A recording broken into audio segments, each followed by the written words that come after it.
welcome to Sobriety Made Simple. My name is Timothy Martin. Today I want to discuss what happens to your brain once you stop drinking.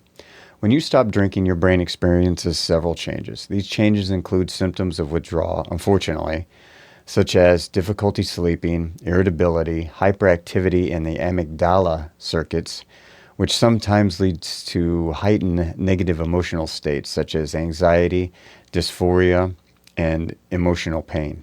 Now, be prepared for this. Also, a regeneration of the frontal lobe begins after a person stops drinking. The frontal lobe is responsible for many critical functions such as reasoning, behavior control, memory, motor function, normalization of the dopamine levels, and increased serotonin production. I'll be making a video on the amygdala circuits and something called hyperactivia. I also have a video on dopamine. Here's a link. In almost all cases, abstinence can reverse the cognitive damage of chronic alcohol abuse. Alcohol abuse kills brain cells and shrinks brain volume, but the brain can heal itself somewhat. Several studies done on abstinence of alcohol and brain behavior shows brain regions returning to their original volume or close to it, and brain neural connections being repaired across different regions. A lot of this restoration occurs in the systems most adversely affected by chronic alcohol. The frontal cortex, which regulates decision-making, reasoning, and problem-solving, can be repaired. An area of the brain known as white matter, which is the space between regions of the brain, also shows growth repair. So the brain does have the ability to recover from the effects of chronic alcohol abuse. You just need time to repair the destruction that alcohol has caused to your brain. This is good motivation to stay in recovery. It's not easy, but if you stay and work at it, your brain can recover and go back to its pre-alcohol years in most cases. Now, there is one exception to this. People who develop something called wet brain. It's Wernicke-Korsakoff syndrome, in other words. I have covered that in another video. Here's a link.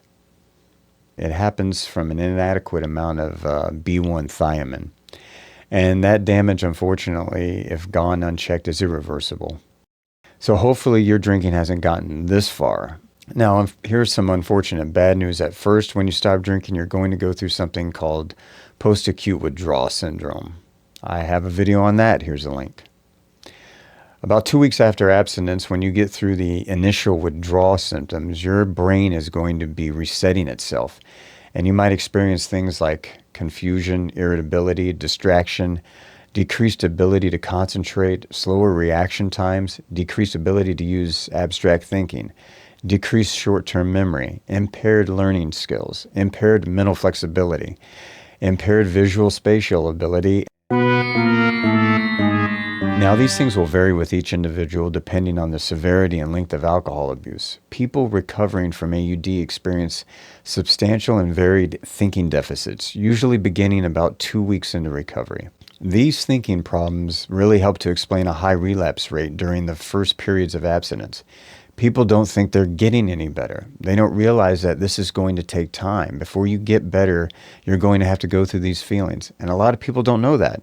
That's why they stop. They think, well, why am I stopping? I feel worse. Understand that this is an emotional, psychological response to the brain going through this resetting phase, so to speak. It's normal for this to happen, is what I'm trying to say. Now, by 2 months in, the distraction and confusion and irritability usually will disappear. Some memory problems are going to linger. Concentration and learning are going to remain for a little longer, unfortunately. Again, depending on the severity of the alcohol abuse and length of time. And you need to go ahead and have coping strategies in place to reduce the risk of relapse. Now, from about 3 months to a couple years, people do make really incredible cognitive gains and get very close to restoration of normal functioning.